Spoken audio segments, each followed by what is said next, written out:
Welcome back to the Relatable Black Girl, where I'm your host, Simone. And on this episode, I want to talk about dating.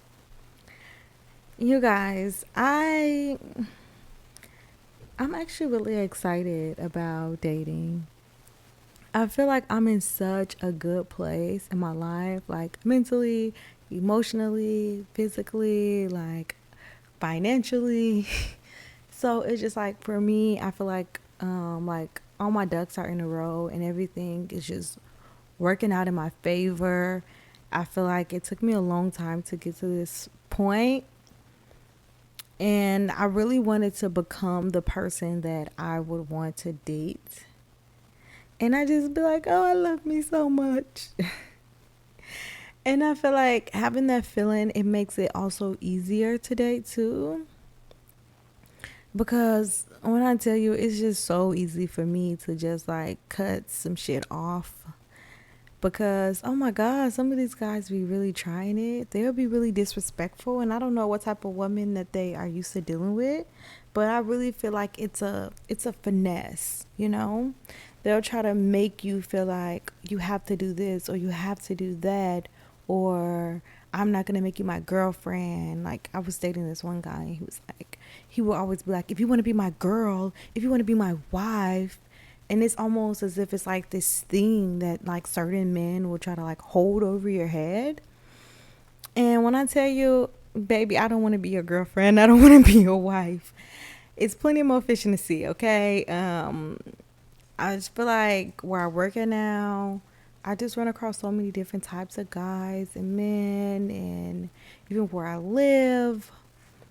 And I do not feel like it's a shortage of men. And I do not feel like I'm so hooked on one person. Because I mean, I did like the guy a lot, but I'm not so hooked on one person that I'm gonna change who I am as a person or go against my own, you know, morals or values. Like, I have integrity, I have dignity. I'm not doing certain shit. It's just not happening. So I feel like dating for me is so much easier because I'm not putting so much behind it.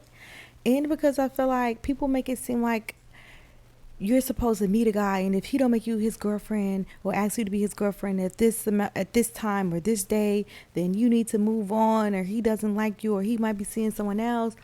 And when I say, if I choose to take it that far to get into a relationship with someone, it's not just their choice. I will never, I had to tell a guy I was dating, I had to let him know, like, a relationship is not just your choice. That is a mutual decision between the two of us, you know? And he kind of was just like, oh.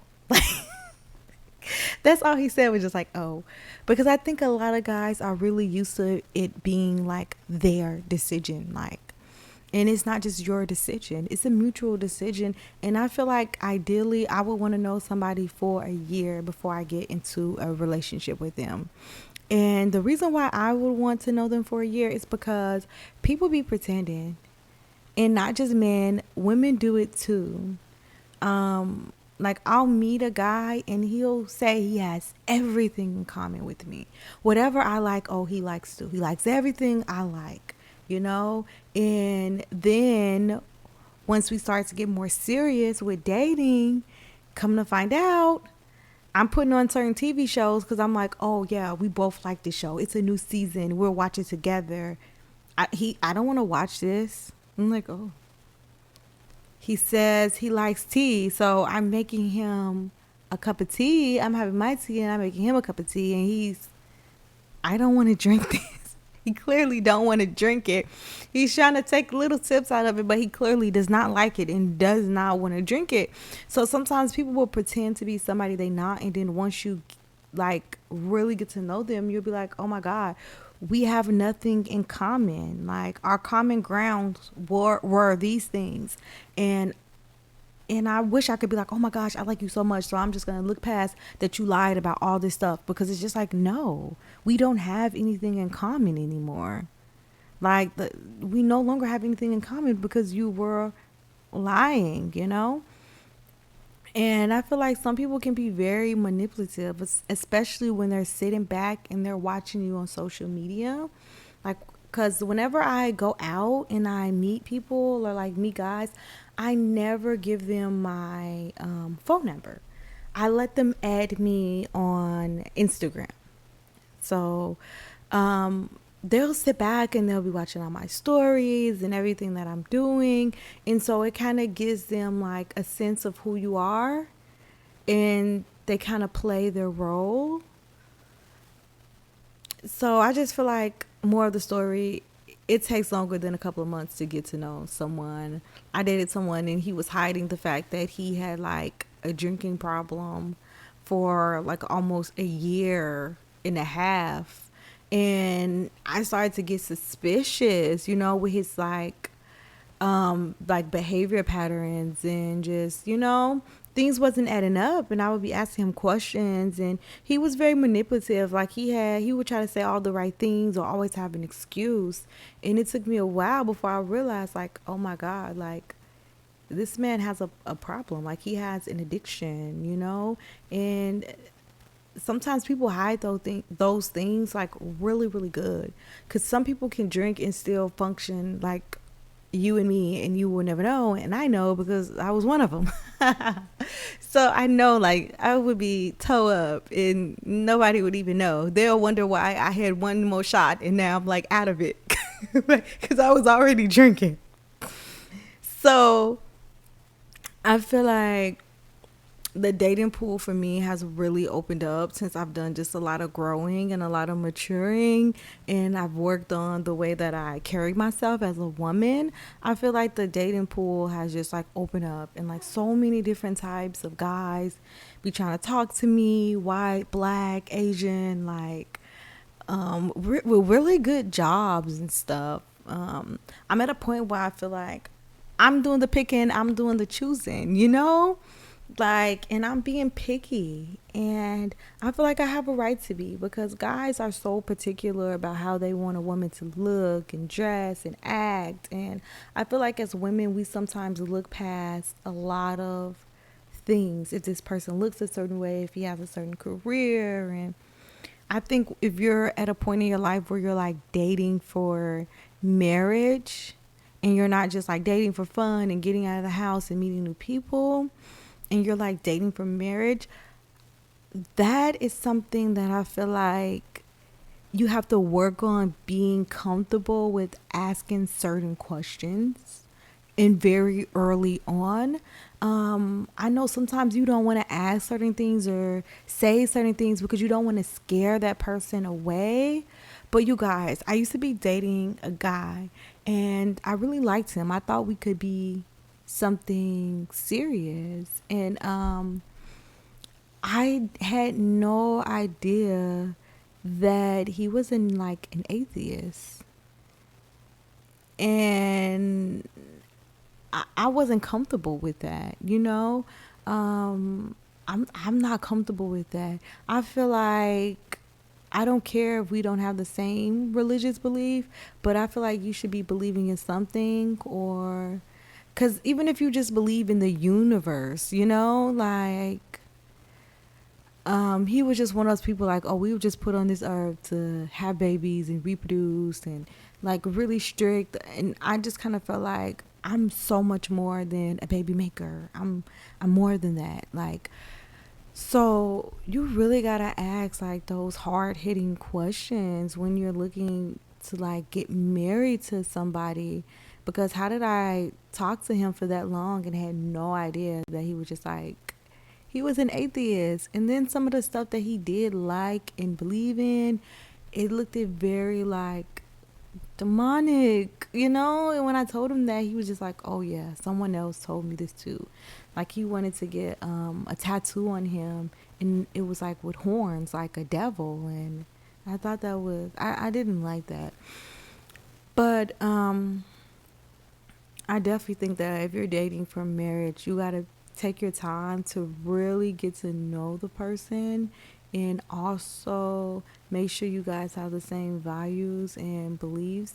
I think that that's important. Like, character is so important when you're actually dating to marry and not just having fun. Like, when I'm just having fun, I want somebody fun, you know? I want somebody that's a good time, that's lighthearted, that, you know, like, it's nothing too serious. Like, if you're in financial ruin, but you still want to take me out, I'm like, great, let's go.